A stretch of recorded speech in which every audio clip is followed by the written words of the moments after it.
Veja no ICL Notícias, segunda edição.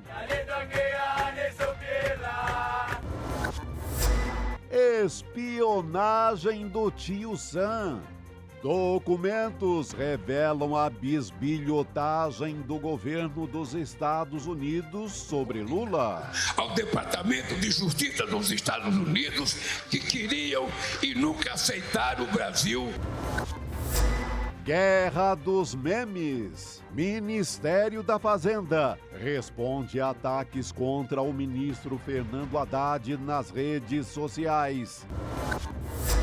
No Palanque com Jair. Depois de longo depoimento na Polícia Federal, Alexandre Ramagem recebe apoio de Bolsonaro para sua candidatura no Rio de Janeiro. Já começa a pagar um preço alto pela sua ousadia. O ICL Notícias, segunda edição, está no ar.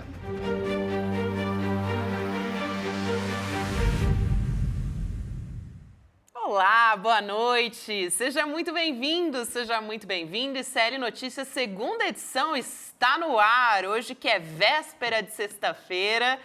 Então a gente está ao vivaço aqui em mais essa quinta, dia 18 de julho de 2024. Bem-vindo, bem-vinda você que está chegando pelos canais do Instituto Conhecimento Liberta e Eduardo Moreira no YouTube e também pela Pop TV no Rio Grande do Sul. A Pop TV, gente, que está nos canais 23.1 em Porto Alegre e também 45.1 em Sobradinho. E tem gente de todos os cantos do Brasil e do mundo aqui também. Muito boa noite, meu querido Chico Ao Pinheiro. vivaço, minha querida Gabriela. Olha, tem gente do Brasil, alguns que eu anotei aqui. Se você está fora do Brasil, manda notícia aqui no chat do ICL para eu poder ver e falar, ó, fora do Brasil, eu sei que tem Lisboa, eu sei que tem Paris, mas tem a Elga em Piranguinho do Sul, Minas Gerais, o Ângelo Máximo no Rio de Janeiro, a Francisca em Ribeirão Preto, a Ellen em Alcobaça, na Bahia, Leandro em Sorocaba, a Márcia em Brasília, Nelson em Tupã, São Paulo, Gislene em Mogi Guaçu, tem também Mogi das Cruzes aqui, né? Lívia em Campina Grande, olha aqui, Holanda, Laxetuinen, olha, um beijo para Nova Iguaçu, me pede a Carla Marques. Né? Tem gente aí do mundo inteiro, de tudo quanto é canto, de Glasgow, Douglas Zambra, Blumenau, Portugal, Joana Cabral, deve ser bisneta, tetraneta do Pedro Alves, né? Deve ser. Vai que, né? Vai que, né? E tem também um importante alemão assistindo a gente aqui, né? Que é o Niklas Rieli Berghofer, ele que é de Leverkusen e que é meu sobrinho. Assistindo o ICL ao lado do meu amado outro sobrinho, o Rafael da Costa Rieli, de olho, né? ICL São Internacional, pré-adolescentes, mas já estão de olho no ICL. E hoje estão no Rio de Janeiro, lá com Dona Ledinha, com o vovô Ismael, vovó Janete, bem papai informadíssimos. Ismael Filho, todo mundo de olho aqui no ICL. Coisa boa! Coisa Coisa boa ter vocês aqui boa. conosco. João Machado em Mossoró. É isso, tá muito bonito. Maravilhoso, gente. Chega mais aqui, pessoal de todos os cantos do Brasil e do mundo chegando com a gente, Chico. Hoje a gente vai voltar a falar sobre o caso da BIM. O Alexandre Ramagem, essa história entre o Bolsonaro e o Ramagem tá toda muito estranha, né? O Bolsonaro agora se pronunciou dizendo que ele apoia, sim, a candidatura do Ramagem e mais, que o Ramagem está sendo perseguido. Olha só, Chico Pinheiro, que situação. Pois é, hein? está sendo perseguido pela justiça, que está perseguindo os passos dele, para ver se aprontou ou se não aprontou. Polícia Federal de olho no Ramagem, que já foi da Polícia Federal, né? Ele E era o já cara foi da da agência de Polícia Federal bisbilhotagem. e que prestou Bolsonaro. depoimento para a Polícia Federal ontem. Então a gente vai falar Prestou sobre depoimento tudo ontem. isso. Pois é. Prestou um depoimento ontem, Gabi, ao qual ele respondeu, segundo consta aí, mais de 130 perguntas durante 7 horas. Né? O que um cara fala durante 7 horas? Que não se compromete e nem compromete outros com falsas informações. Complicado, hein? né? Ele é investigado pelo esquema da BIM paralela, e eu acho até que não está preso porque ele é deputado federal. Ao contrário dos seus subordinados, o Marcelo Araújo Bormevete e o Giancarlo Gomes Rodrigues, esses dois, um era policial federal, o Marcelo, e o Giancarlo era um militar do Exército. Estão presos por bisbilhotagem. E olha só, o chefe deles, o Alexandre Ramagem, teria dito ontem que eles são os caras da bisbilhotagem, da BIM paralela, eles que andaram perseguindo aí deputados federais, senadores, jornalistas, ministros do Supremo. Aliás, esse Bormevete, Marcelo Araújo e o Giancarlo, vazou dos dois um diálogo aí pelo Zap, né? O que eles falam no diálogo? Veja só. Pois é, conversa que vazou do relatório da Polícia Federal, eles estão conversando sobre o ministro do Supremo, né, Chico, o Alexandre de Moraes, aí eles falam assim, que o Moraes merecia algo a mais, estou usando termos entre aspas aqui, quem que tá? diz o quê?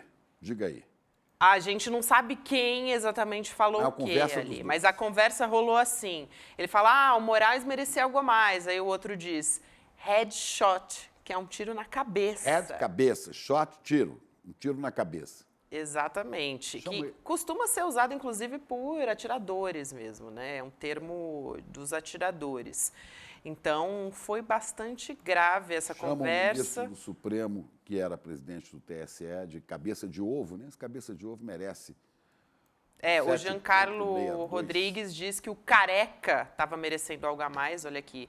Achei quem disse o quê? E aí o Bormevê, ele menciona um 7,62, que é o calibre, né? É uma munição de alta potência ali. Então, pois é, esse é o nível da conversa. Esses dois estão presos, eram subordinados ao Ramagem, e o Ramagem agora está jogando a culpa em cima deles, que esse rolo todo é deles, que ele, Ramagem, não sabia de nada, pelo menos o que a gente tem mais ou menos de informação vazada dessas 7 horas de depoimento. Só que eu quero refletir com você, Gabi, com você da audiência, o seguinte, esses dois estão presos, recebem essas acusações todas feitas pelo Ramagem. Será que eles vão ficar quietinhos ou eles vão contar realmente quem é que sabe das coisas? Ou será que o Ramagem era tão incompetente como chefe da BIM que não sabia o que os seus subordinados faziam? Os seus subordinados com esse tipo de conversa aí? Ramagem, sua campanha à Prefeitura de São Paulo vai ser pedreira. Bolsonaro está em campanha, foi hoje. Acho que a gente tem até para mostrar aqui depois. Foi hoje, fazer campanha com Ramagem. A gente vai falar sobre isso. Foi lá que ele defendeu o Ramagem, disse que ele está sendo perseguido, Chico. Por que será que Bolsonaro defende o Ramagem se o Bolsonaro, todos dizem que estava a pé da vida na semana passada, quando descobriu que o Ramagem gravou a reunião para livrar a cara de Flávio Bolsonaro? Por que será, hein? Ramagem sabe muito. Vamos ver o que vai acontecer nessa história. A gente tem que continuar falando disso, porque isso não pode morrer, gente. Como não pode morrer as mortes da Covid, como não pode morrer o esquema de roubo de joias, como não pode morrer a falsificação de certificados de vacina. Aliás, Gabi, hoje a Procuradoria-Geral da República pediu que a Polícia Federal faça novas investigações sobre o caso de falsificação de cartão de vacina. Porque até onde a gente sabia, quem se beneficiou dessa falsificação foi o Jair, mais alguns parentes ali, né? E a família do Mauro Cid. Mas não. Hoje se sabe que há um grande grupo político beneficiado por fraudes em vacinas, o grupo de Duque de Caxias, que era um núcleo de falsificações. É um negócio muito doido, né? Um documento federal do Ministério da Saúde, o cara chega lá e frauda para dizer que vacinou sem vacinar. Aliás, é a escola de Bolsonaro, que dava remédio para EMA, né? Remédio que não serve para nada para a Covid. E ontem eu estava ouvindo uma conversa que o Donald Trump teve com o filho do Robert Kennedy Jr., o filho do Robert Kennedy. O Robert Kennedy é, por sua vez, filho do senador que foi assassinado, né? E o Robert Kennedy hoje é candidato avulso à presidência, não está em nenhum partido. Mas o filho dele, conversando com o Donald Trump, em determinado momento, o Trump fala um absurdo, né? Os caras querem vacinar crianças. Olha, aquela vacina, o impacto dela numa criança recém-nascida, igual uma vacina para cavalo. Isso, o Donald Trump, ele apagou esse post, mas ele vazou. Quer dizer, o próprio Trump também é anti-vax, é negacionista de vacina, assim como Bolsonaro, assim como um bando de gente ignorante com relação à ciência, né? É neste rolo que nós estamos metidos. E vamos ver o que vai acontecer nos Estados Unidos, né? Talvez, se tiver tomado a vacina, o Joe Biden consiga se sair bem dessa Covid que ele disse que pegou, né? E diz que ele realmente está com sintomas, viu, Chico? Vamos falar disso, né? Talvez seja também uma porta de saída para ele deixar a candidatura e ver se alguém mais competitivo enfrenta esse Donald Trump, um sujeito que não gosta de democracia, que incentivou o ataque ao Capitólio, né? E que ameaça muita confusão se perder a eleição. Sem poupar ninguém aqui, eu vou dizer também do Maduro, que deu uma declaração espantosa hoje, né? Eu vi a gravação dele, a gente vai mostrar depois, o Nicolás Maduro dizendo que a eleição lá é domingo que vem, não nesse, no outro, dia 28. Dia 28, exatamente. Ia dizendo assim que se perder a eleição, se eu perder a eleição, vai ser um banho de sangue aqui na Venezuela. Sabe quem já usou essa mesma frase, Chico? Quem? Donald Trump. Donald Trump. Vai ser um banho de sangue. O Trump já falou isso. E agora o Maduro. Vai ser um banho de sangue. Quase inevitável uma guerra civil se eu perder a eleição. Mais ou menos isso a gente depois recupera a fala dele, gravada para você ouvir. É um negócio muito louco, né? Quer dizer, seja de direita ou de esquerda, se é que o Maduro realmente é de esquerda, né? Não sei. Mas é gravíssimo, né? A gente defende aqui a democracia e a argumentação com palavras, não com ameaças de guerra, de sangue, de tiros e nada disso. Mas o Maduro me veio com essa hoje, né? Vai ser um banho de sangue e podemos entrar numa guerra civil. Quanto mais votos eu tiver, diz o Maduro, maior será a garantia de paz para a Venezuela. Eu espero que quanto mais limpa for a eleição, quanto mais respeitada for a democracia, melhor será para todos os povos. A gente vai falar disso e de muito mais. É um apanhado geral do que vem por aqui. Vamos nessa? Vamos nessa, Chico. A gente estava falando... se eu notei mais alguma coisa que ficou de fora. Não. A gente vai ter um programa inteiro. Se você quiser fazer algum comentário aí... A gente vai fazendo. A gente vai fazendo. Vou pesquisando aqui as redes e a gente vai checando. Vamos tocando aqui. O Alexandre Ramagem, a gente estava falando sobre ele agora há pouco, né? O ex-diretor da ABIN.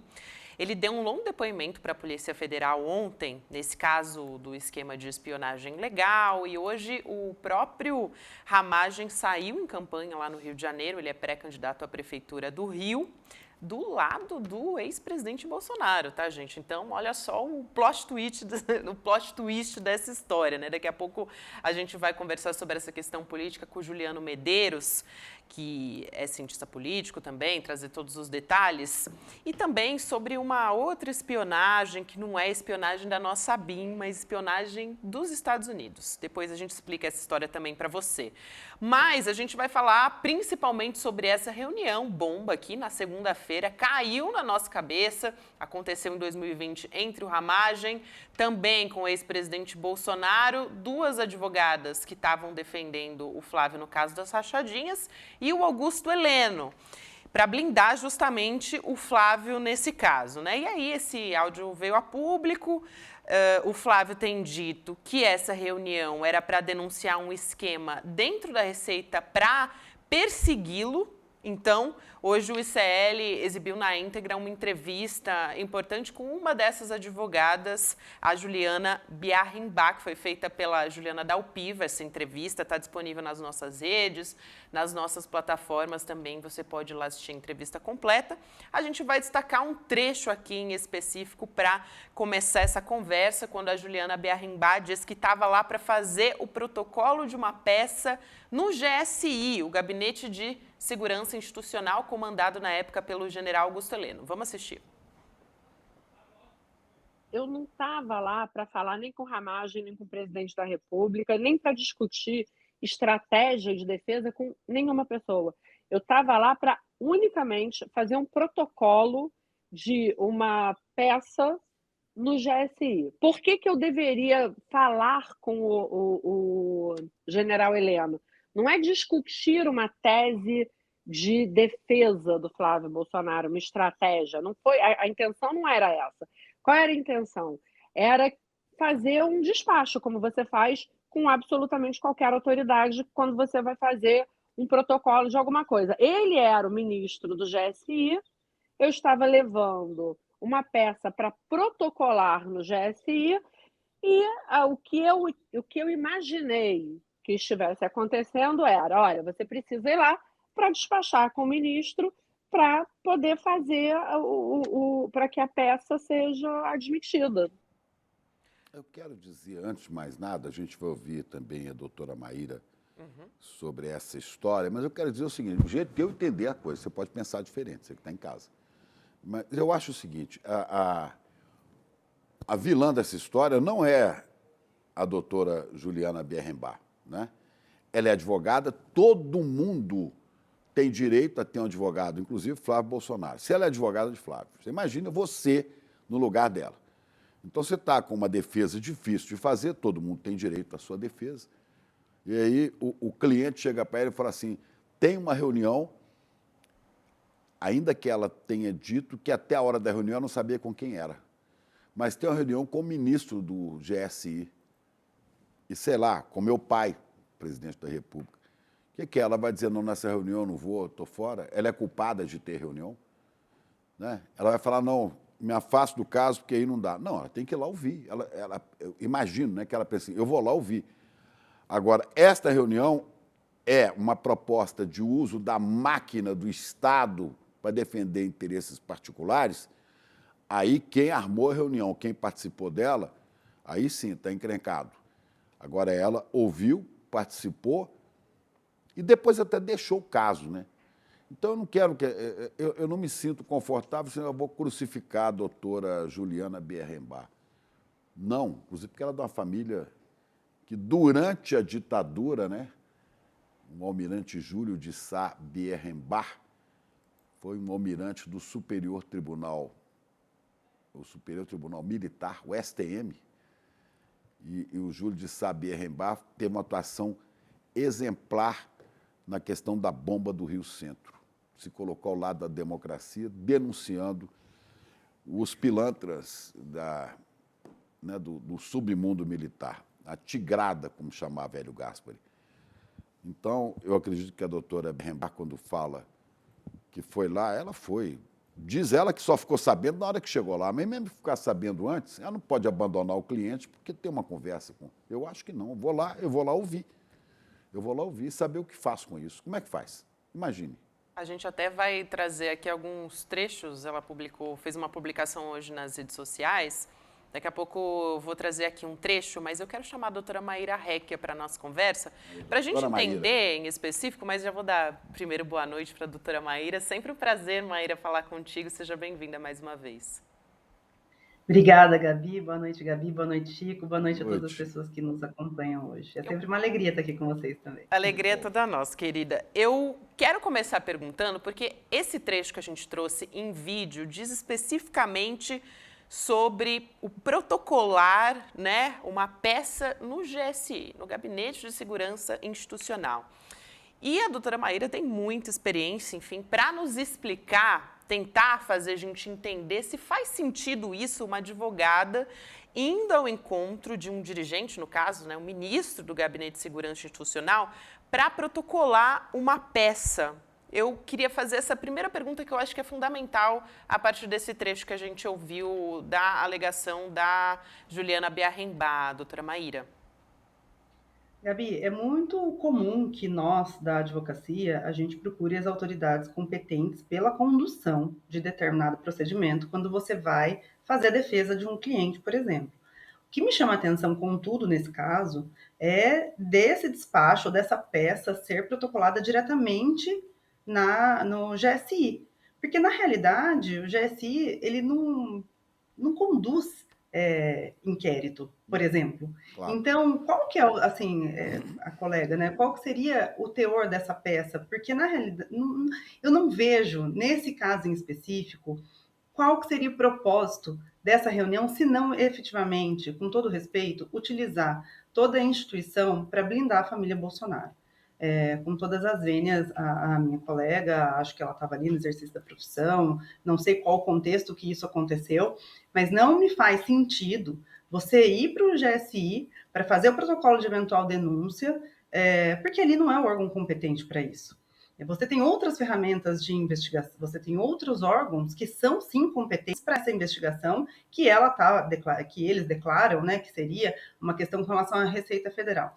Então, acho que nesse ponto em específico é incomum e não é usual que a advocacia vá para o GSI para fazer o protocolo de uma peça com determinada denúncia, já que a função do órgão é exatamente outra, é de prestar assessoria à presidência da República em casos de segurança. Claro. Então, a natureza em si ela não faz sentido, né, dessa alegação. Me parece muito mais pelo contexto e até pelo que veio a público das gravações, uma força-tarefa de uso das instituições, mais uma vez para fazer um puxadinho da família Bolsonaro, para blindar e proteger aqueles que convém, né? Então, nesse ponto em específico, Gabi, eu confesso que nunca vi nenhum advogado ou advogada despachar junto ao GSI algum caso assim, particular nesse sentido. Eu não sei que nível de consciência dessa situação e nem as circunstâncias da doutora Juliana Bernbach, né, mas dando a ela o benefício da dúvida. E eu pergunto diretamente, imagine, doutora Maíra, a senhora, né, mais jovem, pouco tempo de formado, o seu cliente, que é um senador, fala assim, olha, eu queria que você me acompanhasse, você é minha advogada, me acompanha uma reunião com o general, mesmo para saber do que se trata, talvez a senhora fosse, ou a senhora já não iria, porque tem gente aqui no chat dizendo assim, eu devia ter pedido demissão imediatamente. Eu não sei, né? Eu acho que a vilã da história não é exatamente ela, né? Não sei. Não, concordo plenamente. Acho que ela, de fato, ela estava ali imbuída de promover, né, o seu exercício profissional. Mas há coisas na advocacia, Chico, que às vezes nos chamam a atenção e a gente tem que saber também até onde é a nossa função enquanto operador e operadora do direito e quando você passa por uma situação arriscada de, eventualmente, até nós que sabemos e conhecemos bastante profundamente a legislação, né, e os riscos das atividades envolvidas ali em determinada situação. Então, é prudente que a gente faça uma análise, inclusive, de se essa reunião, se ela é uma reunião com áreas democráticos e legais ou não. Porque, por exemplo, se ali não é um órgão competente para você promover uma investigação, se a conversa ela foge da técnica, né? Se ela não é se não é o órgão que ela poderia eventualmente despachar uma petição com base nessas argumentações. A troco do que seria essa reunião, se não para discutir eventualmente algo que... E aí não falo nem que seria da parte dela, mas dela não ter imaginado, enfim. Eu também não gosto de criticar colegas, eu não conhecia o caso à época, não conheço agora maiores detalhes, mas alguns momentos, respondendo a sua pergunta, a gente tem que ter alguma perspicácia para saber aonde termina a atividade da advocacia e aonde eventualmente a gente acaba colaborando com alguma outra irregularidade ou ilegalidade. Pois eu estou falando de benefício da dúvida, porque o que acontece, muita gente, eu estou vendo aqui no chat, um monte de gente caindo de pau em mim porque eu estou falando isso, e eu vou falar sempre, sabe? Porque o problema das redes, dos chats, dessa coisa toda do celular, é que as pessoas passaram a julgar rapidamente o comportamento alheio, de qualquer maneira. Você vê uma situação, você já julga, está certo, está errado. Agora, eu estou errado aqui para muita gente, está passando pano, está defendendo. Não, eu não tenho, eu como jornalista, digo para você, eu não tenho elementos suficientes para estabelecer um julgamento sobre o comportamento dela. Eu não sei o que ela sabia, eu não sei se ela sabia exatamente com quem ia falar, eu não sei se ela teve a perspicácia, como a senhora disse, de perceber né, que estava incorrendo numa conduta ilegal, né, que estava entrando num jogo que não é lícito. Enfim, eu não sei em que circunstâncias essa história se deu. Eu sei que ela foi lá, viu e depois, inclusive, se afastou. Não estou passando pano, não estou defendendo. Mas também não vou condenar, porque a rede condena, sabe? Esse é um grande problema. As pessoas não ouvem um ponto de vista que não lhes agrada. Agora mesmo, na abertura, eu fiz uma crítica a uma fala do Maduro, já caiu de pau aqui. Está defendendo o Maduro, está atacando o Maduro. Né? E viu, Gabi? O outro está comparando o Trump ao Maduro. Não, gente, para de julgar, escutem, vocês não querem saber que o Maduro falou, que eu considero uma besteira sem tamanho e uma ameaça à democracia. Não querem saber? Então, não vão saber, mas eu quero saber o que ele falou, para poder formar um juízo melhor. O problema disso aqui, o problema desse negócio aqui, ó, cadê? Aqui, ó. O problema desse negócio aqui é que tem um tribunal de júri aqui de milhões de pessoas imediatamente, sabe? Cancelando, deletando, atacando, bombardeando. Não, eu tenho que formar o meu juízo e dizer para as pessoas quais são as dúvidas que eu tenho. Que eu acho que é mais ou menos o papel que o advogado tem diante de vários casos, né? Claro, mas olha, eu volto a repetir, assim, eu sou uma franca defensora da advocacia e acho que as mulheres acabam sofrendo até muito mais desses julgamentos nas redes e até no próprio exercício da profissão.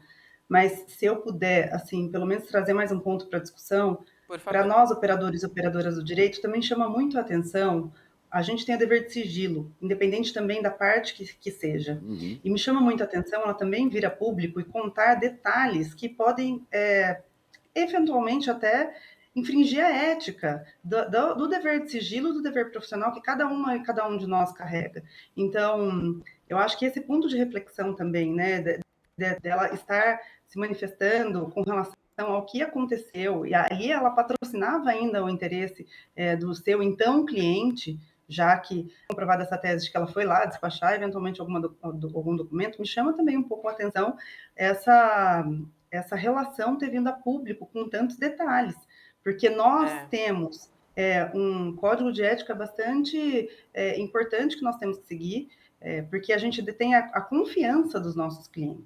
E por vezes, assim, a gente nunca pode falar, por dever de sigilo mesmo, qualquer tipo de conversa, qualquer tipo de relação que a gente tenha. A gente fala no processo, né? Com base na defesa, na melhor defesa para aquele que a gente está patrocinando. Então, esse ponto também chama muita atenção. Agora, eu acho que sim, o benefício da dúvida ele é dado a todas as pessoas, mas essa reunião, com todo respeito, eu não vejo como não sendo uso das instituições para proteger Flávio Bolsonaro.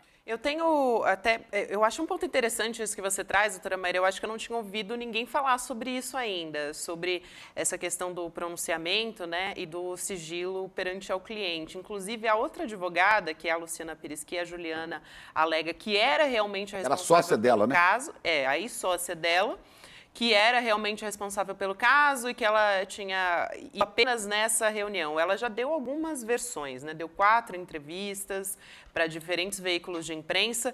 Hoje ela publicou também nas redes sociais dela, um dos trechos que a gente destaca é esse aqui, que ela diz o seguinte: muito tempo depois, aqui é um contexto, tá? Que ela está falando sobre a reunião. E aí ela diz, eu entendi que não fui informada pela advogada que conduz o caso acerca da presença das outras pessoas na reunião, pois ela sabia que dificilmente eu iria e ela não teria como explicar o que desconhece. Aí ela está falando da sócia, né? Porque é ela que era a advogada do Flávio, segundo a Juliana.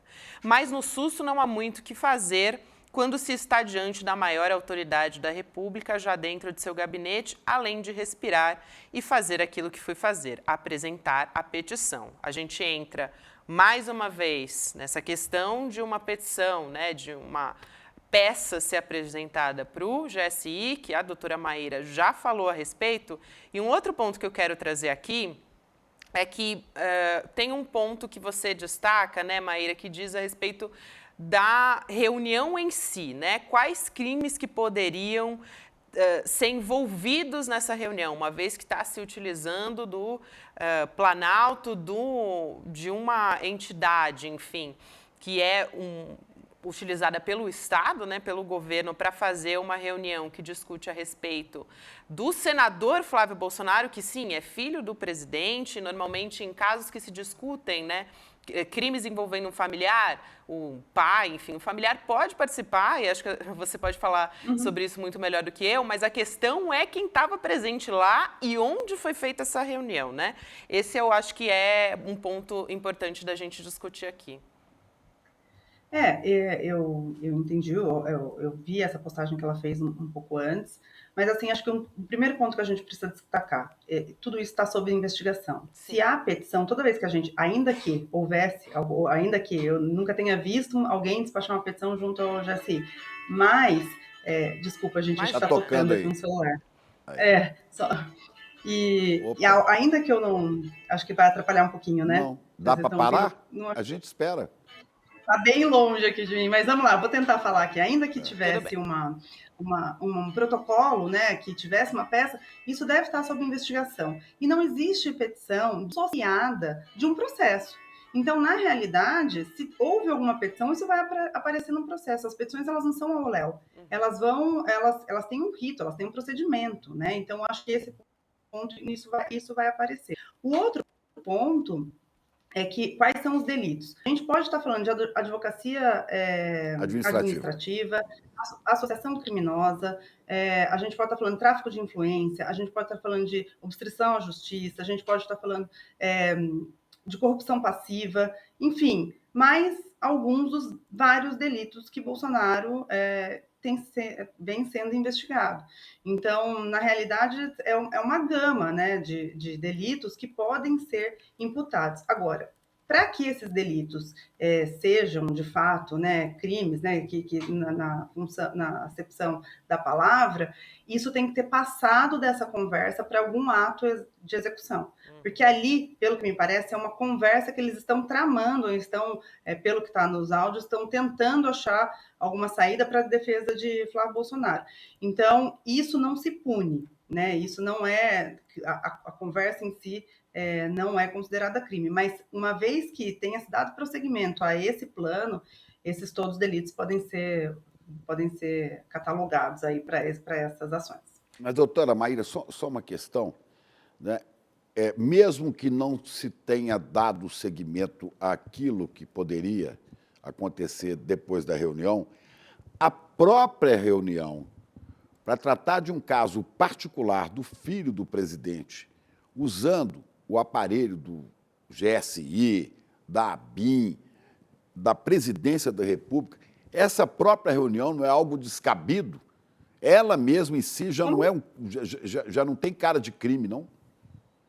É completamente descabido, Chico. E aí a gente tem até precedente já do Tribunal Superior Eleitoral, que o Bolsonaro foi condenado por abuso de poder político e econômico, utilizando toda a administração para poder tentar a reeleição e ganhar as eleições. Então, me parece até que é uma prática de Jair Bolsonaro, né, utilizar a instituição para interesses escusos e interesses pessoais. Então, não é comum e pode configurar, eventualmente, aí uma advocacia administrativa, enfim, pelo uso da máquina pública em benefício próprio e para até atrapalhar as investigações, né? Então, isso salta aos olhos, mas acredito que a investigação que já vem sendo conduzida vai conseguir delinear cada item, né? E como que cada um eventualmente concorreu, se teve crime, como que cada um concorreu para a prática do crime. Isso tudo precisa ser apurado, investigado. Precisamos de ter muitas informações até para formar uma opinião de condenação ou não deste ou daquele, da advogada, seja lá de quem for. Agora, quando a gente fala de roubo de joias, ou de cartão de vacina, ou de mortos pela Covid, nós temos inúmeros indícios e dá para a gente falar assim, sim, ele era culpado.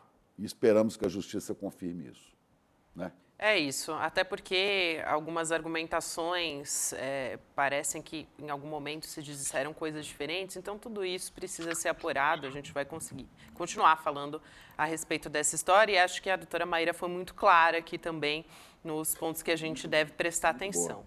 Excelente. Agora, um outro ponto importante aqui que essa operação, né, de blindagem do Flávio incluiu a ida do então secretário da Receita Federal, o José Barroso Tostes Neto, que também é citado nesse áudio, à casa do Flávio, lá em Brasília, né? Então, esse encontro aconteceu em setembro de 2020, que é um pouquinho depois da reunião. Aí tem uma certa confusão, porque o Tostes foi à casa do Flávio.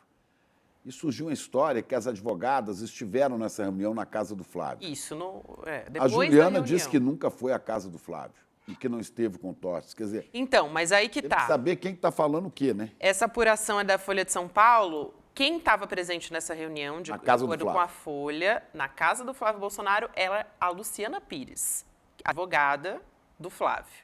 Não a Juliana só. Não a Juliana.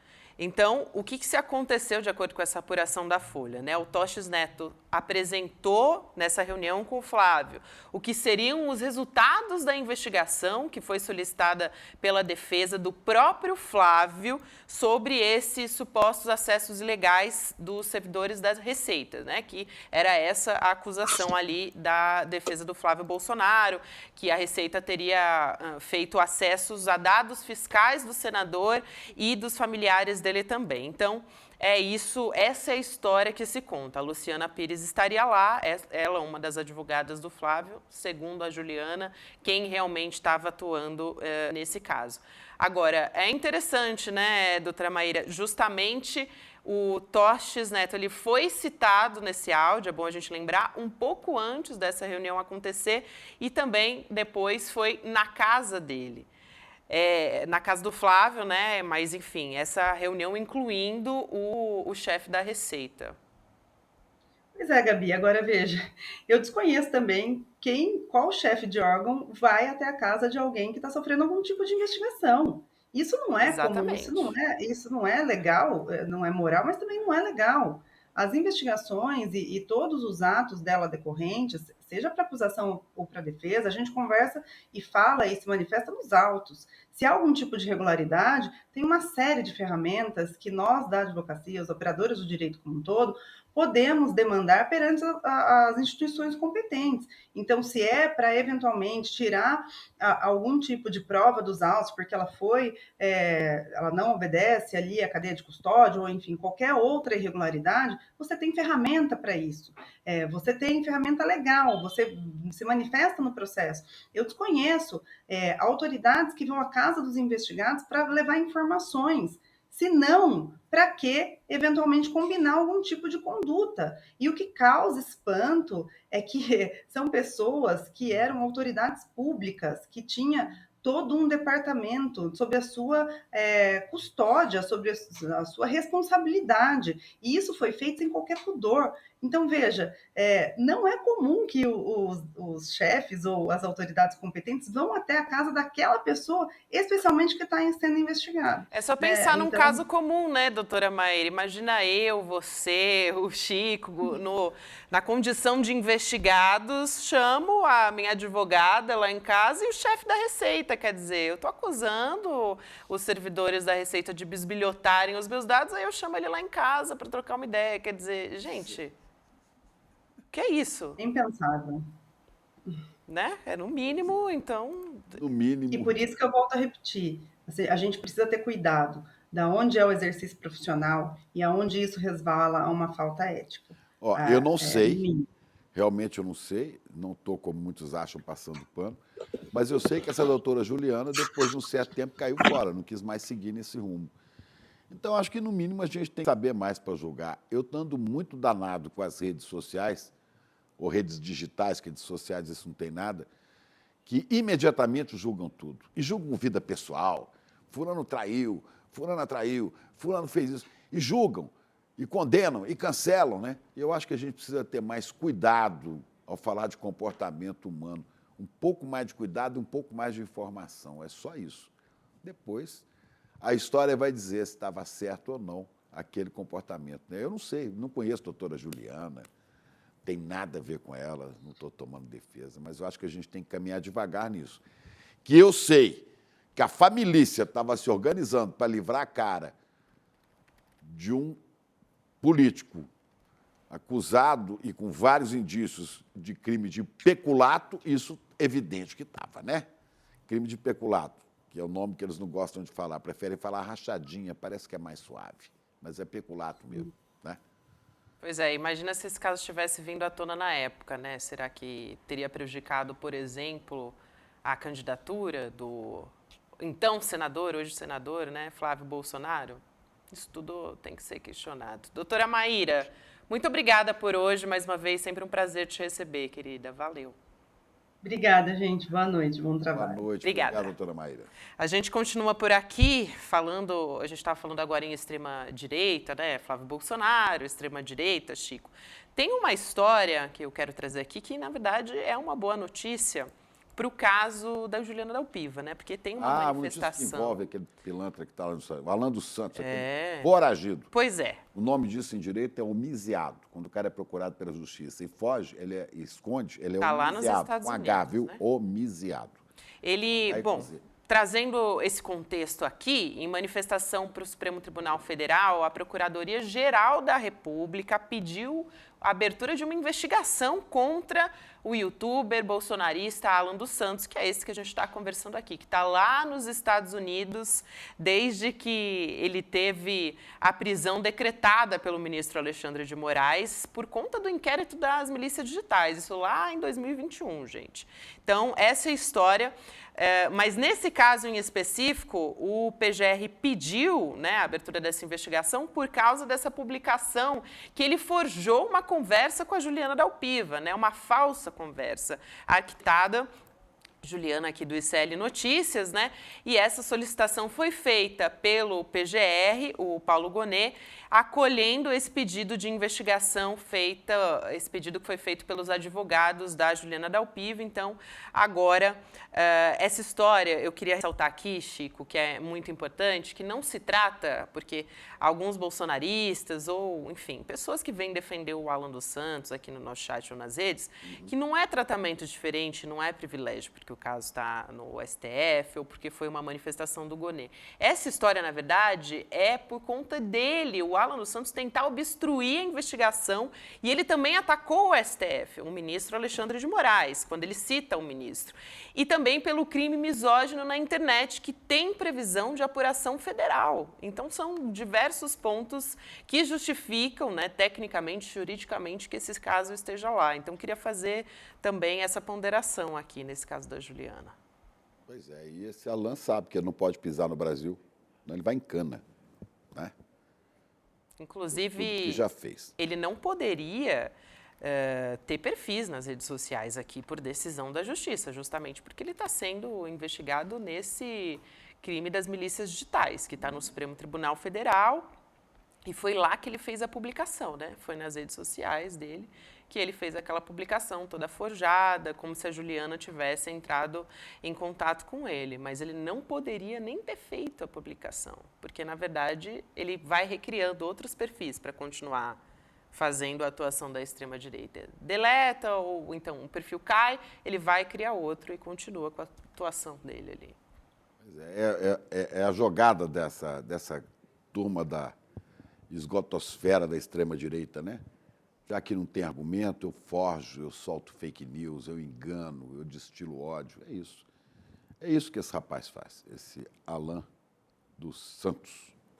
Muito bem. Inclusive, esse é um dos assuntos, né, que a gente traz aqui, mas tem o do Javier Milei também. A gente, mais uma vez, falando de métodos de extrema-direita, é um caso que surpreende o total de 0 pessoas, sabe, Chico? Porque ele demonstrou para o mundo todo que ele não está nem aí para casos de racismo. O presidente da Argentina, o Javier Milei, ele demitiu o subsecretário de esportes, que é o Júlio Garro, que foi quem cobrou um pedido de desculpas da seleção argentina por causa de um canto racista, né? E transfóbico também, esse canto que aconteceu na comemoração do título da Copa América. Aí o perfil da presidência foi lá e fez um comunicado trazendo à baila essa demissão, alegando que ninguém pode dizer à seleção argentina o que fazer. Você acredita? Olha só o que ele disse. Abre aspas, então, para o perfil oficial do presidente. A presidência informa que nenhum governo pode dizer o que comentar, o que pensar ou o que fazer à seleção argentina, campeã mundial e bicampeã americana, ou a qualquer outro cidadão. Por isso, Júlio Garro deixa de ser subsecretário de Esportes da Nação. É tão sem noção, num nível, né? Como que... Gente, a gente está falando de racismo. Mas esse cara, esse Milei é patético, né? Esse Milei é patético. Ele agride, ofende todo mundo e assume posições como essa. É um negócio. Você vai fazer o quê, né? Olhar e falar que pobres argentinos que escolheram esse cara aí.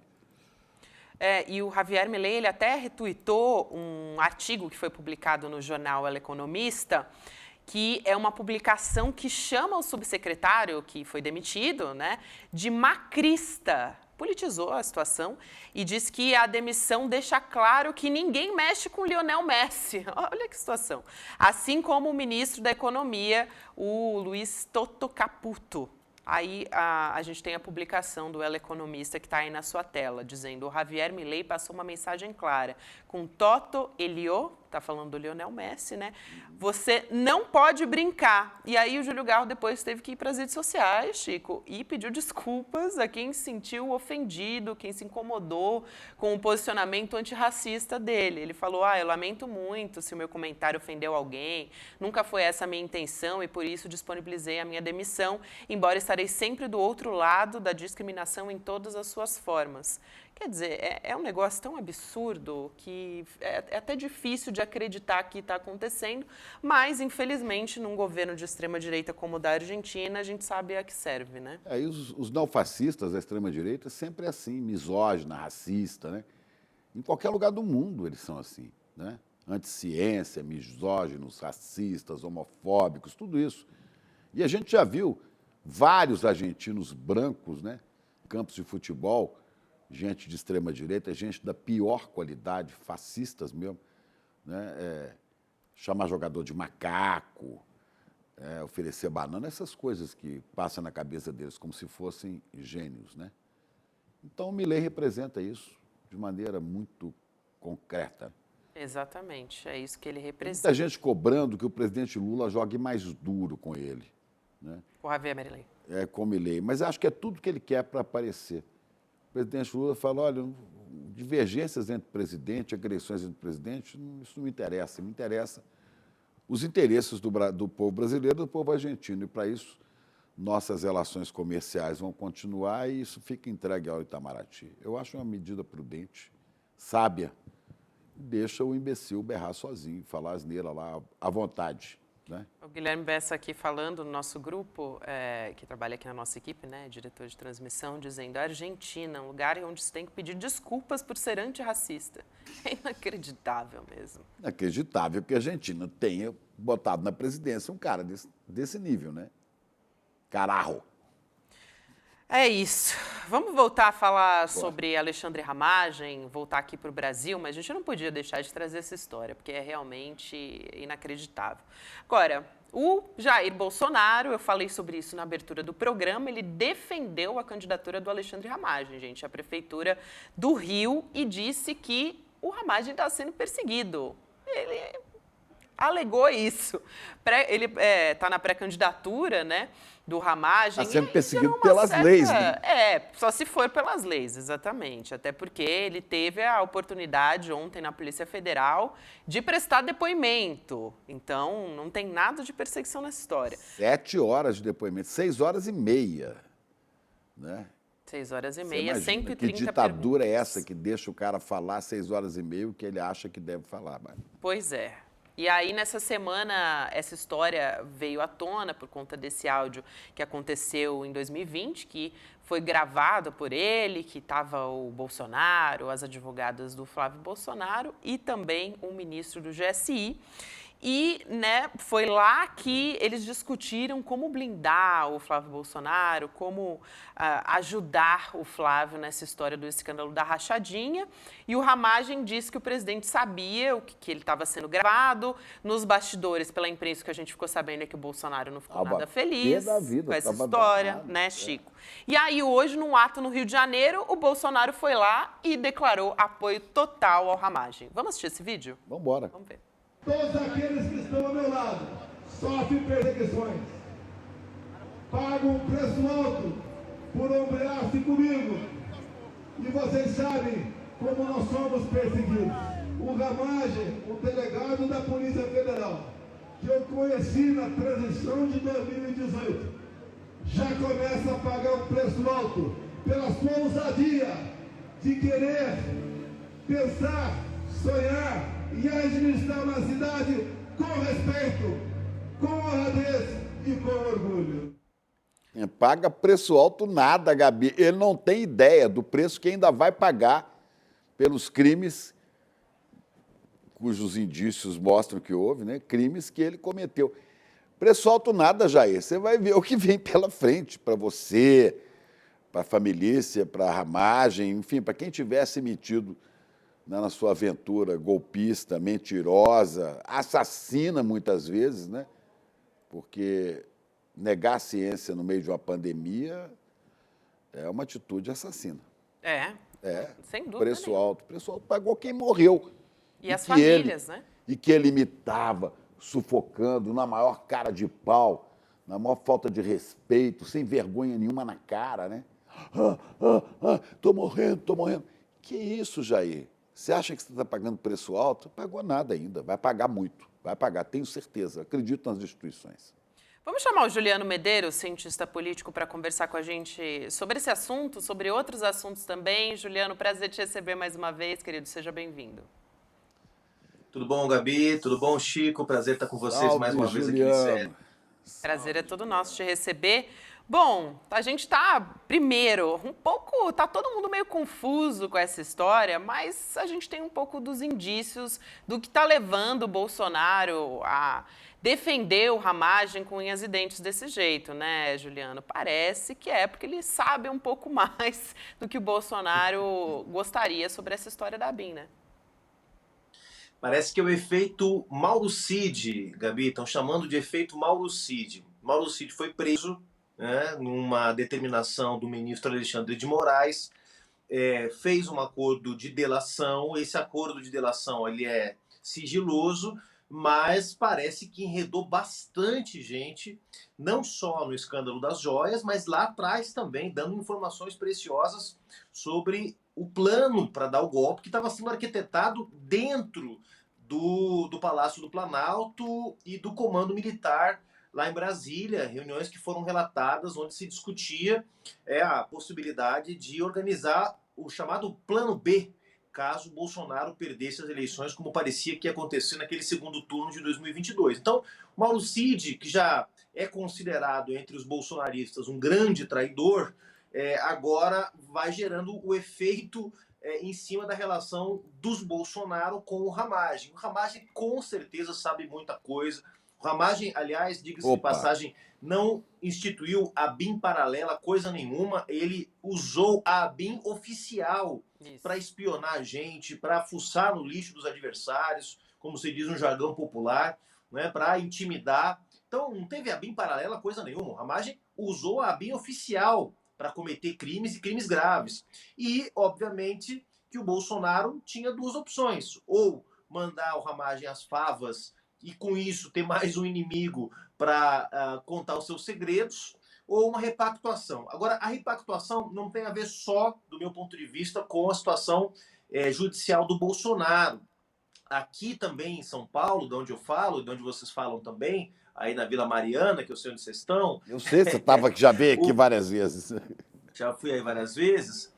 Aqui em São Paulo, o Bolsonaro também teve que engolir um aliado com medo de perder a eleição. Então, como no Rio de Janeiro a eleição está duríssima para os bolsonaristas, e o Rio de Janeiro é um reduto onde o Bolsonaro teve resultados eleitorais importantes, trocar um candidato faltando 15 dias para o fim do prazo para as inscrições de candidaturas seria uma tragédia, né? Então, também tem um cálculo eleitoral aí. O Bolsonaro, que em São Paulo já teve que engolir aqui numa aliança com o Ricardo Nunes, alguém que não é do seu círculo mais próximo, fez uma aliança política com o Ricardo Nunes. O Ricardo Nunes é o candidato do Bolsonaro e do bolsonarismo aqui em São Paulo, mas no Rio de Janeiro ele tinha um cara mais ligado a ele, mais diretamente ligado a ele. E também tem que trocar isso agora, trocar esse candidato agora, faltando pouco tempo para as convenções partidárias, cobraria um preço altíssimo e certamente sacramentaria uma derrota que, do meu ponto de vista, já vai acontecer de qualquer jeito. do Ramagem no Rio de Janeiro. Mas seria ainda mais difícil para o bolsonarismo ter competitividade nas eleições do Rio,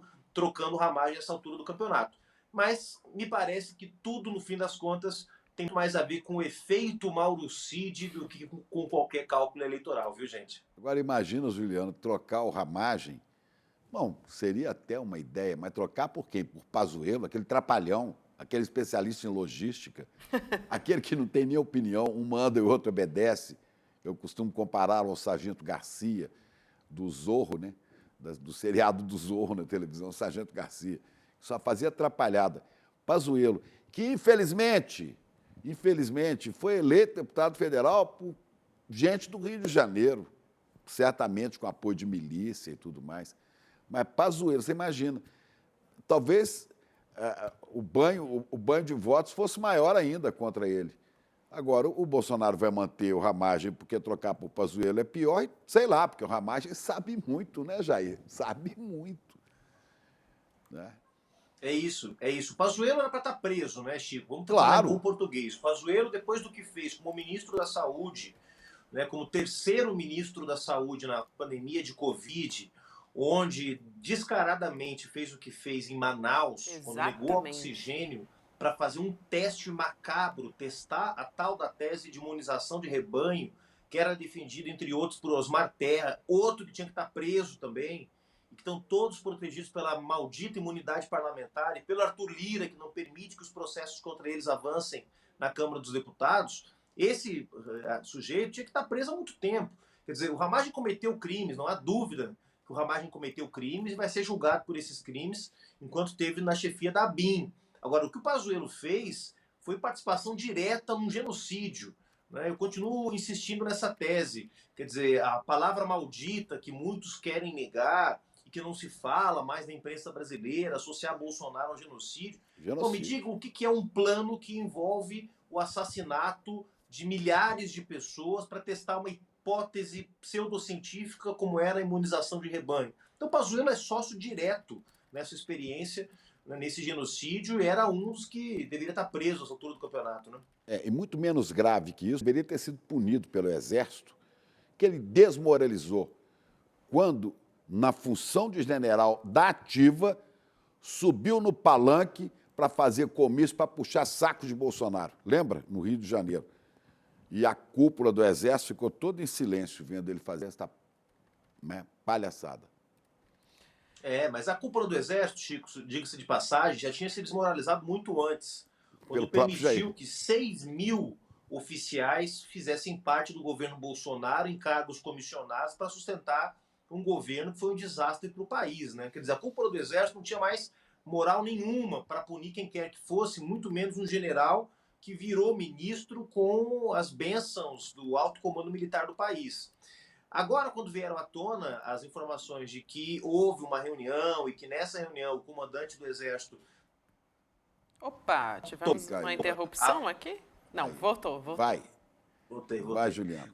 Quando o comandante do Exército, né, supostamente disse na tal da reunião golpista que não aceitava participar do plano B da intervenção militar em caso de derrota do Bolsonaro, todo mundo falou, viu como o Exército é democrático, como o Exército brasileiro respeita a democracia. Não é nada disso, né, gente? O Exército brasileiro legitimou durante 4 anos, né, um governo de extrema-direita e não embarcou na aventura do golpe porque compreendeu que não tinha relação de forças para isso, que não ia ter apoio na sociedade, não ia ter apoio internacional para, no ano da graça de 2022, sustentar um golpe com caráter militar.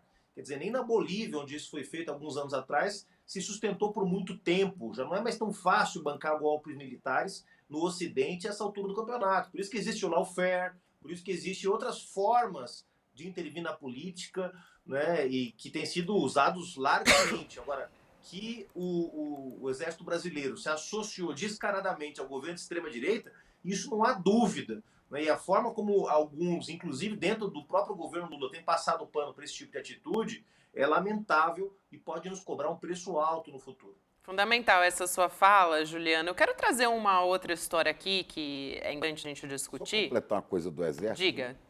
É bom lembrar que o Exército foi o sustentador de 21 anos de golpe militar no Brasil. Claro, sim. O Exército tentou dar um golpe para derrubar Getúlio Vargas e para impedir a posse de Juscelino. Tentou dar um golpe para impedir a posse de João Goulart. Quer dizer, o Exército tem isso. Agora, tem também figuras que honram a farda que vestem, como foi o caso do Marechal Henrique Dufres Teixeira Lott, que desafiou todo mundo e garantiu a posse de Juscelino. E eu espero que o general Tomás Paiva, né, siga o exemplo de Lott.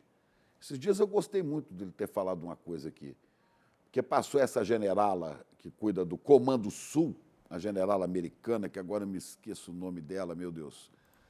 É uma generala de 4 estrelas dos Estados Unidos que cuida do quintal, que eles se julgam ser um quintal, que são os nossos países da América do Sul. E ela deu uma entrevista dizendo... A Laura Richards? Laura Richards, isso. A generala, é generala mesmo que fala. Laura Richards, ela disse que via com preocupação, que os Estados Unidos viam com preocupação... Richardson. É o Richardson. A aproximação do Brasil com a China. Né? É claro, externando a preocupação deles, lá dos estadunidenses, com uma potência como a China, está negociando com a gente, está integrando o BRICS, né? Então, eles estão em crise feroz, né? Crise feroz do capitalismo lá e da democracia deles, né? Estão em crise. Aí ela disse isso aqui pouquíssimos dias depois, se não me engano, ao Estadão. O general Tomás Paiva deu uma entrevista, não sei se você viu isso, né, dizendo que era importantíssimo para o Brasil, estratégico, manter boas relações com a China, que há muitas coisas em comum. Eu achei interessante essa fala dele. Peguei uma aqui do Estadão e outra da generala e falei, opa, é isso. Eu espero que o Tomás Paiva siga o exemplo do general Lott, do Marechal Lott. A gente espera que sim. Tem uma outra história aqui que a gente quer discutir com o Juliano, que é sobre, já que a gente estava falando aí dos Estados Unidos, né, que é sobre o governo dos Estados Unidos, justamente, monitorando o presidente Lula ao longo de quase toda a vida política dele. E você não viu errado. Estados Unidos... Presidente Lula, exatamente. Quem descobriu isso foi o jornalista, escritor Fernando Moraes, que é o biógrafo do presidente Lula, e ele pediu acesso às informações das autoridades lá nos Estados Unidos, né? E o Lula foi monitorado, segundo ele descobriu, por diversos órgãos, né, estadunidenses, pelo menos entre 1966, que é o ano, né, quando ele entrou para o sindicato ali dos metalúrgicos, e 2019, que foi quando ele deixou a prisão em Curitiba. Então, vamos dar uma olhadinha, a gente fez aqui um esquema para ver o quanto que o Fernando Moraes conseguiu descobrir. Então, tem esse monitoramento de 66 a 2019, são 819 documentos sobre o presidente Lula, mais de 3.000 páginas de registros e mais de 600 documentos que foram produzidos pela CIA, Chico, com 2.000 páginas. Esses registros são sobre a relação do presidente Lula com a ex-presidente Dilma Rousseff, com autoridades também do Oriente Médio, com a China. Tem plano militar, falando em militares nessa história. Tem também informações sobre a Petrobras, enfim, um monte de coisa aí que está reunida nessa história. Até a Gleisi Hoffmann, presidente do PT, se pronunciou também sobre isso, e eu queria dar uma lida no pronunciamento dela para poder o Juliano comentar, porque ela falou sobre a espionagem, ela diz que os agentes estadunidenses podem estar por trás da própria Operação Lava Jato. Olha só, eu vou abrir aspas para a Gleisi Hoffmann aqui. Gravíssimas as revelações do jornalista Fernando Moraes sobre a arapongagem dos Estados Unidos no Brasil. Espionavam Lula desde 66, quando ele se filiou ao sindicato no PT, na presidência e até na prisão. E não foram só as famigeradas CIA e a NSA. O Pentágono e o Comando Militar do Sul também estão na lista, espionando nossa defesa, as relações internacionais, a produção de petróleo e sabe-se lá o que mais. A denúncia do jornalista certamente vai lançar novas luzes sobre os crimes da Lava Jato contra Lula e o Brasil, além de ser uma inaceitável violência contra um cidadão brasileiro. A arapongagem estadunidense é uma afronta à soberania nacional. Eu queria pegar justamente essa última frase da Gleisi para perguntar para o Juliano o que pode ser feito em relação a isso. Olha, primeiro, só o Fernando Moraes, que é o maior biógrafo brasileiro vivo, alguém que escreveu biografias extraordinárias do Assis Chateaubriand, da Olga Benário, que escreveu livros fantásticos como Corações Sujos, Os Últimos Heróis da Guerra Fria. Quer dizer, é a pessoa certa para fazer a biografia do presidente Lula e para descobrir esse tipo de coisa. Não que ele tenha descoberto algo que historiadores atentos já não tivessem notado quando se fala do passado brasileiro mais recente, mais distante, perdão, quer dizer, se sabe já, há documentos bastante fartos que mostram o envolvimento dos Estados Unidos nas tentativas de golpe que antecederam 64, participação direta no golpe de 64, o comunicado do embaixador americano para o presidente dos Estados Unidos já foi divulgado, transcrito, publicado, né? Inclusive áudios do próprio embaixador americano na época, a forma como os Estados Unidos apoiou e sustentou o regime militar brasileiro. Portanto, não chega a espantar que os Estados Unidos, através dos seus aparatos de inteligência, tenham espionado não só o presidente Lula, como boa parte das lideranças políticas ao longo de décadas aqui no Brasil. O próprio Leonel Brizola sempre denunciou isso muito fortemente.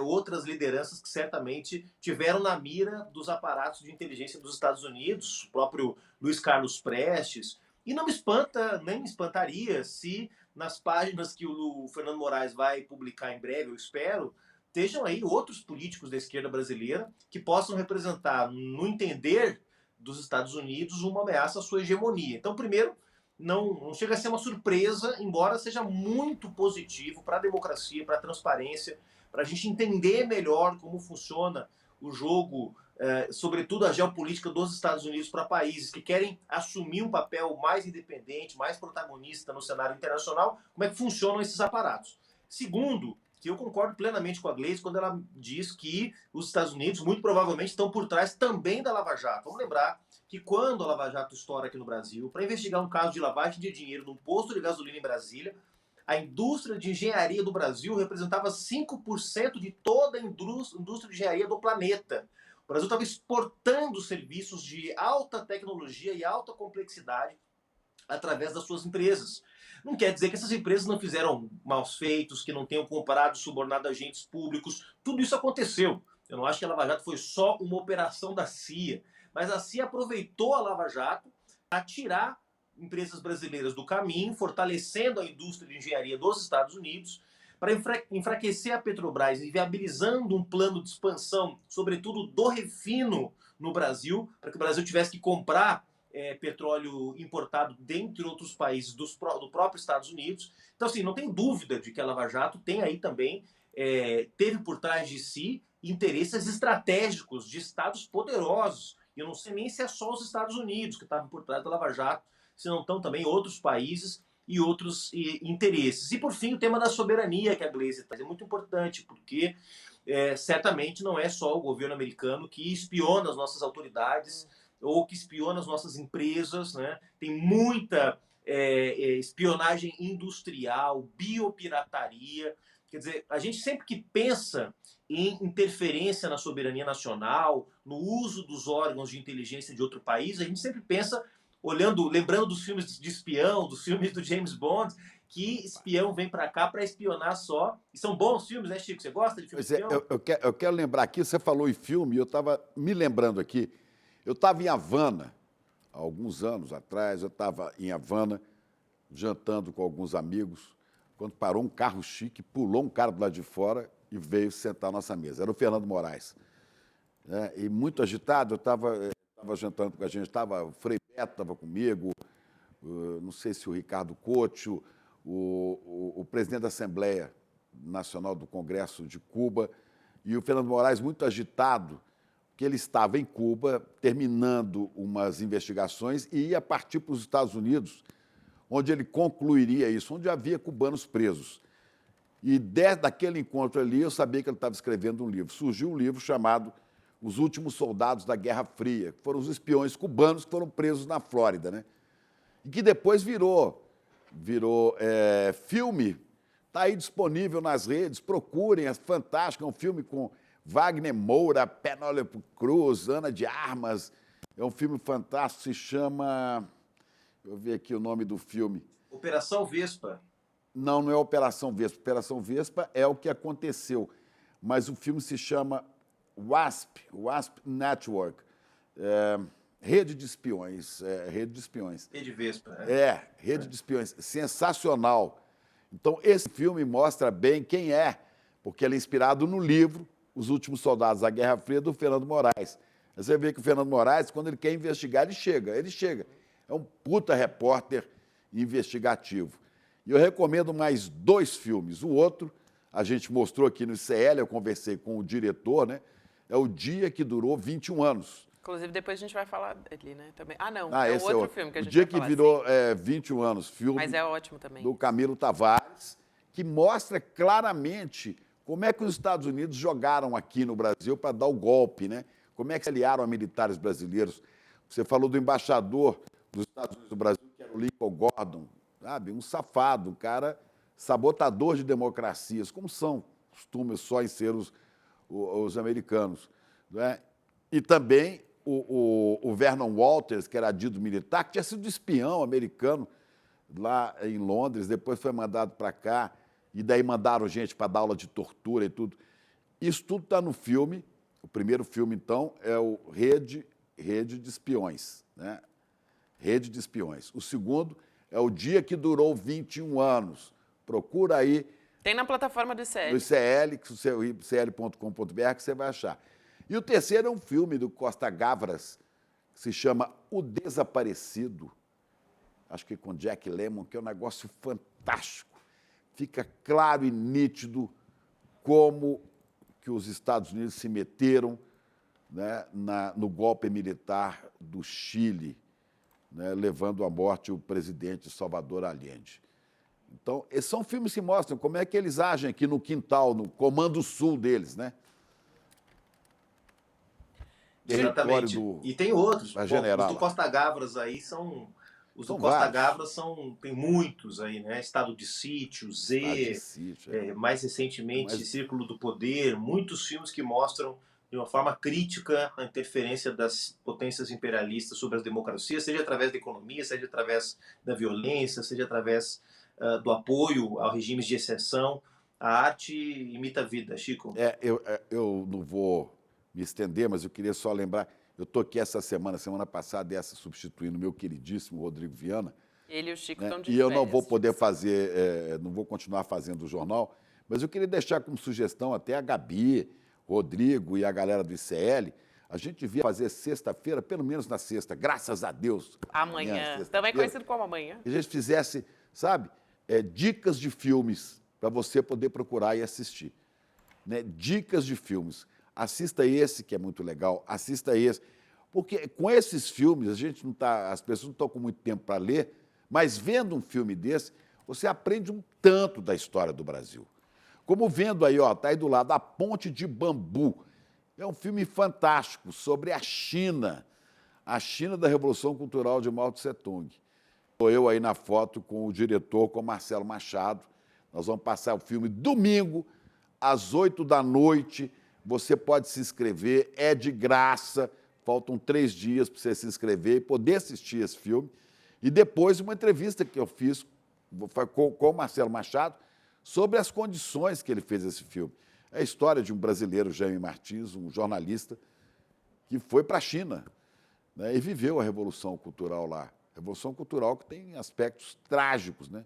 Negócio de alguns milhões de mortos, alguns não, dezenas de milhões de mortos, perseguidos pelo governo do ditador Mao Tse-tung.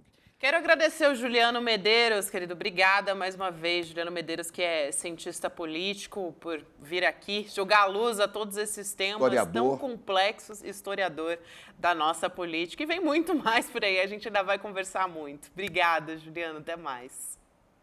Valeu, Gabi. Valeu, Chico. Um beijo para vocês. Obrigado, Ju. Beijo para você também. Luiz Nassif está batendo na porta aqui. A gente estava conversando agora há pouco dessa espionagem dos Estados Unidos contra o presidente Lula. Nassif, muito boa noite.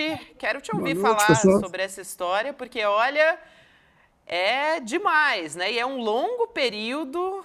Diga. Sim. Não, esse é outro grande jornalista investigativo. Né? Exatamente. Luiz Nassif vive vasculhando os bastidores, descobrindo coisa. Fernando Moraes que descobriu essa história. Pra você ver. Salve, Luiz Nassif. Aliás, o Chico lembrou um filme aí, O Dia que Durou 21 Anos, os diretores conseguiram gravações de sessões do presidente dos Estados Unidos conversando. Gravação planejando a conspiração aqui. Agora, a conspiração brasileira aí, ela começa através de uma empresa, de um organismo americano chamado DHS. DHS unificou todo o sistema de espionagem americano, né, da NSA, de espionagem digital. E eles começam com o caso do Banestado, é ali que eles aliciam o Sérgio Moro. O grande Muniz Bandeira, um pouco antes, historiador, um pouco antes de morrer, ele escreveu um livro mostrando que os Estados Unidos tinham mudado o estilo. Eles não queriam mais militares. Por quê? Porque militares torturavam, deixavam mal a imagem do Pentágono perante a opinião pública americana. Deixam então, eles manchas passaram de sangue, né, Nassif? Deixam começaram manchas a de cooptar sangue. juízes, procuradores e funcionários públicos. 2 que foram cooptados, os procuradores aí da Lava Jato, e o CAD, o Conselho Administrativo de Direito Econômico, que fez aquela falcatrua lá aquele acordo com a Petrobras, obrigando a Petrobras a vender refinarias. Daí, em 2009, segundo a Wikileaks, teve um seminário de segurança aqui em São Paulo, as estrelas, um era o Sérgio Moro, bancado pelo Departamento do Estado. E toda essa estratégia americana vem a partir das Torres Gêmeas. Daí o Departamento de Justiça cria uma área lá para crimes corporativos. E lá eles passam a desenvolver essa metodologia terrível de prender as pessoas, fazer carnaval com a imprensa, ganhar opinião pública, torturar até que as pessoas abram o bico.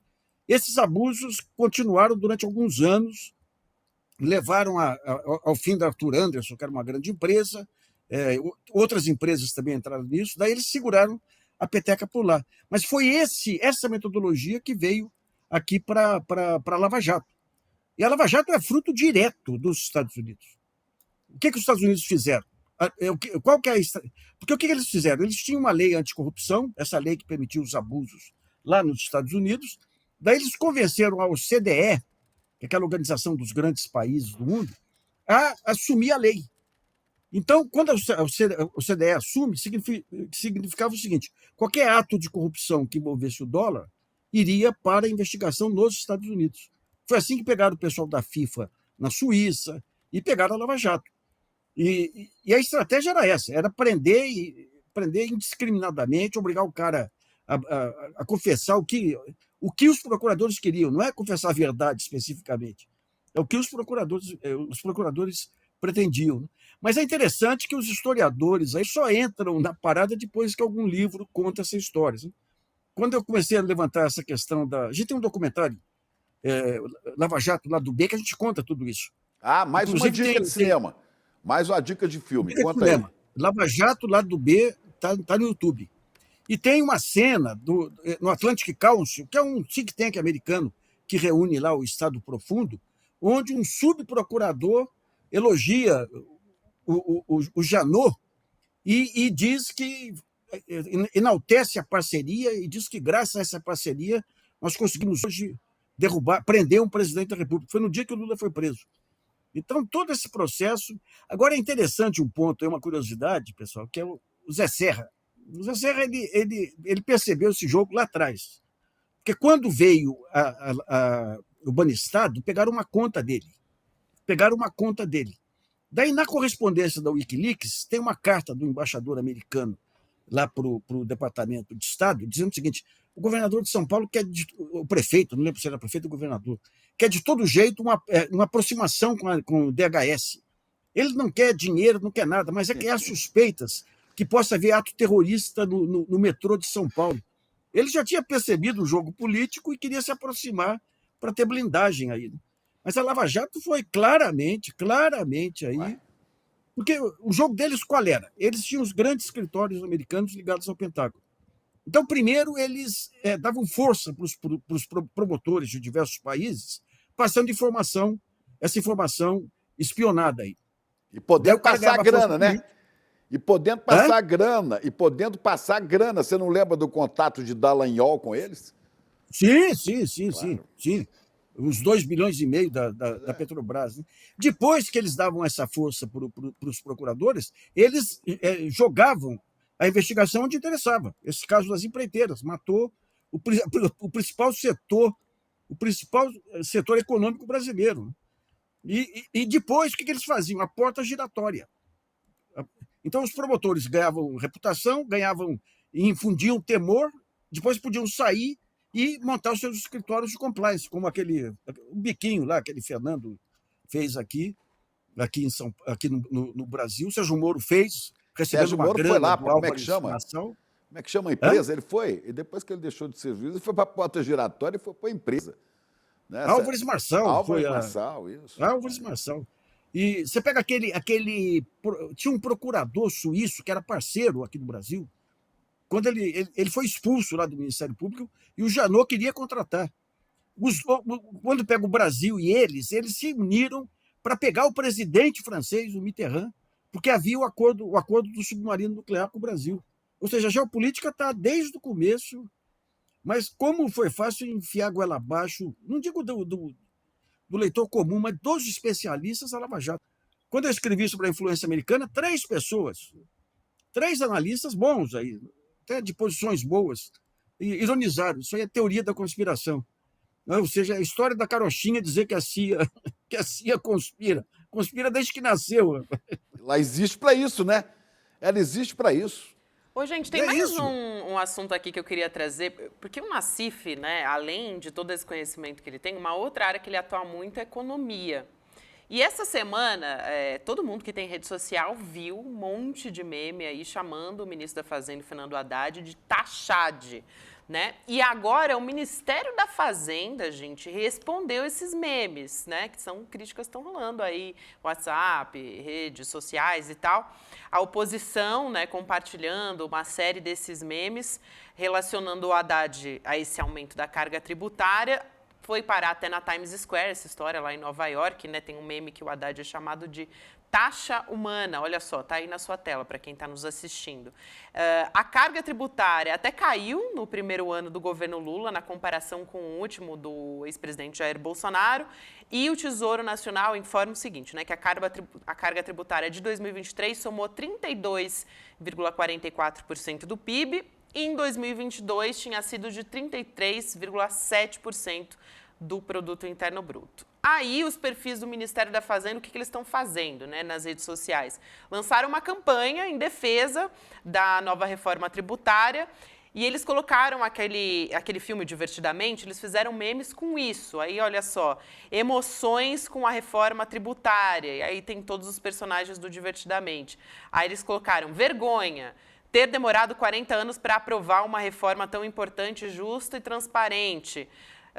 Aí tem esperança e confiança também, tem a alegria, sabe que as famílias mais vulneráveis passarão a ter acesso a alimentos e itens de higiene pessoal com imposto zero. Enfim, tem nojinho também, que é sobre ler fake news que estão sendo divulgadas sobre a reforma tributária e tal, assim como outros personagens dessa história, a ansiedade aí que a gente está vendo agora para a reforma tributária ser implementada. Nassif, você achou uma boa a estratégia te pergunto, né, do Ministério da Fazenda?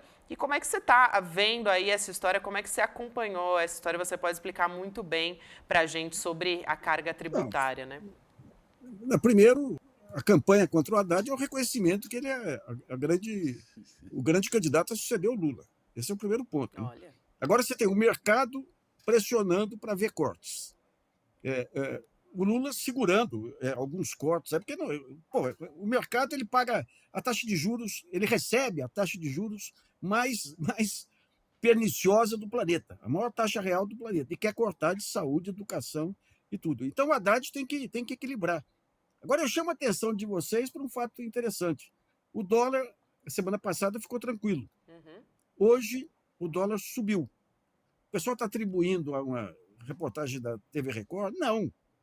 Ele subiu porque amanhã volta o Roberto Campos Neto. O Campos Neto impede o Banco Central de atuar no dólar. Então, esse período que o Campos Neto viajou, o Banco Central atuou no dólar através de operações... Cumpriu seu papel. Para segurar a especulação, e o dólar parou. Agora ele volta, o dólar volta a subir.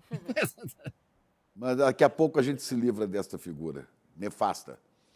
É um terror, é um terror. Agora a carga tributária, enquanto tiver essa taxa de juros, não tem jeito. Porque qual que é a medida que você tem, a medida para a questão fiscal? É a relação da dívida com o PIB.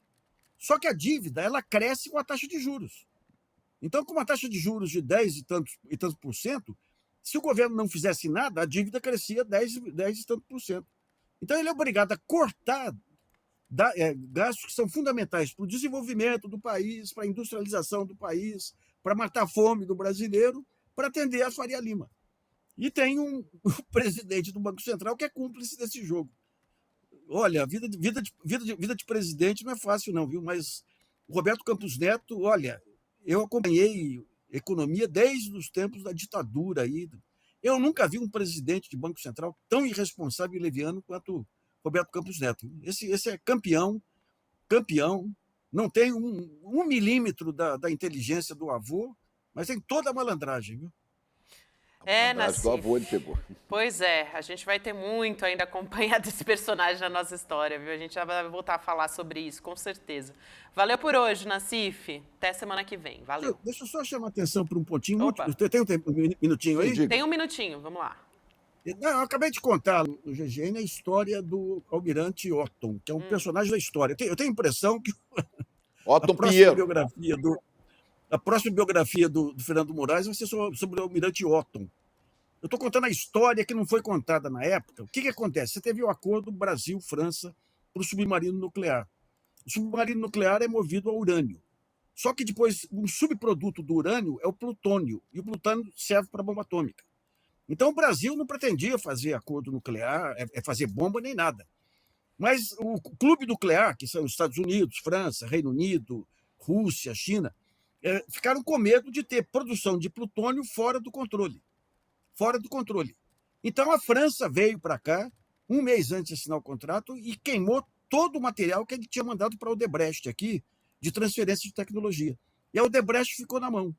Ficando na mão, ela contratou legalmente o almirante Otton para construir a tecnologia para um centro lá da Marinha. Só que aquele Marcelo Odebrecht, que é um desastrado, para economizar imposto aqui no Brasil, ele tinha fundos no exterior que não estavam ligados à corrupção e obras, não, era dinheiro dele. E ele pagou os consultores com esse dinheiro do exterior. E a partir daí a Lava Jato, como a Lava Jato ela veio para acabar com planos estratégicos brasileiros, prendeu o almirante Otton de maneira humilhante. Ele vai ser reabilitado e vai virar estátua equestre aí. O almirante Otton tem 85 anos, ele se chama Otton Luiz Pinheiro, mas não é meu parente, né? E foi um dos perseguidos pela Lava Jato. É isso. O personagem da história, viu? É isso. Obrigado, Nassif, por compartilhar com a gente. Agora sim, a gente se vê na semana que vem. Quer dizer, eu não. A galera da N2 te vê na semana que vem, que eu vou estar de férias. Valeu. Nassif, acho que já foi. Foi. A gente já tinha se despedido dele também, né, Chico? Já. Então, vamos aí para esse finalmente. Antes mas guarda eu as dicas de filme. A partir da semana que vem, que eu não estou aqui, você já passa para o Rodrigo. Pô, é bom que eu também já vou estar de férias, já posso assistir todos. Sexta-feira é dia de anunciar filme, então eu vou começar a gravar aqui umas dicas de filmes. Eu queria trazer mais uma notícia importante, só antes aqui rapidinho, sobre um cálculo que a nossa equipe fez ao longo de toda essa edição do ICL Notícias Segunda Edição. 1h30, então, de programa que a gente teve, 21 mulheres foram estupradas no Brasil. Esse é um cálculo a partir dos dados do Anuário Brasileiro de Segurança Pública, indicando o recorde de estupros registrados no ano passado. É um horror. 83.988 casos desse crime, então, em 2023, o que representa um estupro a cada 6 minutos. No Brasil, em 2022, a gente tinha um índice de estupro a cada 8 minutos, o que já era um absurdo. Agora, a gente tem um dado ainda pior. Então, é difícil, né? A gente tem que terminar assim, Chico, mas a gente não pode deixar de chamar atenção, até porque a gente sabe que os casos de estupro no Brasil, principalmente as crianças e adolescentes, são as mais atingidas. Estupros que acontecem dentro de casa. Essa é a maneira da gente lutar também, né? Denunciar, cobrar das autoridades, né?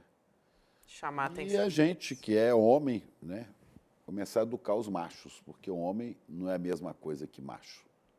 Né? É isso. Macho é mais animalesco, se move por instintos.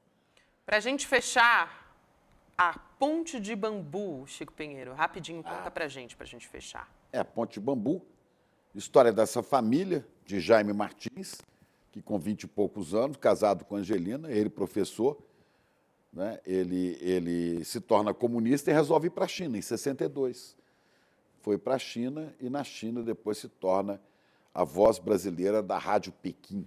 E olha, eu vi o filme, fiquei impressionadíssimo, porque eu ouvia a Rádio Pequim, um rádio grande que eu tinha lá em casa, para ter notícia da ação da ditadura no Brasil, porque aqui era tudo cheio de censura, então o jeito era ouvir a Rádio Pequim. Eu ouvia a voz dele sem saber que era ele. Então é a história dele, com a esposa, com as filhas, em Pequim, e depois vivendo, né, as violências da Revolução Cultural do Mao Tse-tung, e denunciando isso na imprensa brasileira, porque ela é correspondente também da imprensa brasileira. A história é fantástica. A China é misteriosa, a China, a gente acha que vai aprender sobre a China vendo o filme, não, você vai encher de perguntas na cabeça, e a gente aprende assim, né? É isso. Então, para você assistir no dia 21 de julho, que é domingo agora, às 8 da noite, você tem que acessar icl.com.br/cinema, fazer sua inscrição, vai ser online, é gratuito. Paga nada. E também só tem no ICL. Então, bora, né? Não tem lugar nenhum esse filme. É isso aí. Gente, obrigada por hoje. Amanhã, sexta-feira, a gente está aqui firmes e fortes. Hoje é véspera de sexta, amanhã ainda tem muita notícia para a gente trazer aqui, né, Chico? Claro. É isso. É isso. Boa noite para você, boa noite para todo mundo que nos acompanhou até aqui. Amanhã a gente está de volta a partir das 7 da manhã com o Desperta. Boa noite, Nicolas e Rafael. Tchau. Olá, eu estou aqui para um convite muito legal para você. Vai ser no dia 21 de julho, domingo.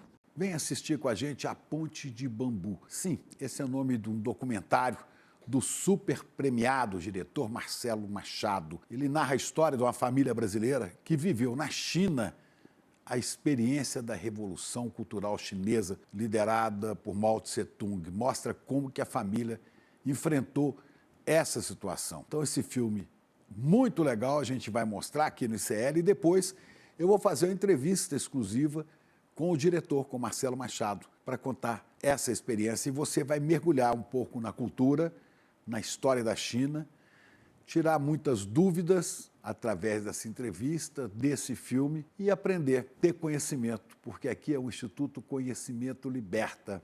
Você certamente vai sair mais livre dessa experiência. Vem com a gente na Ponte de Bambu.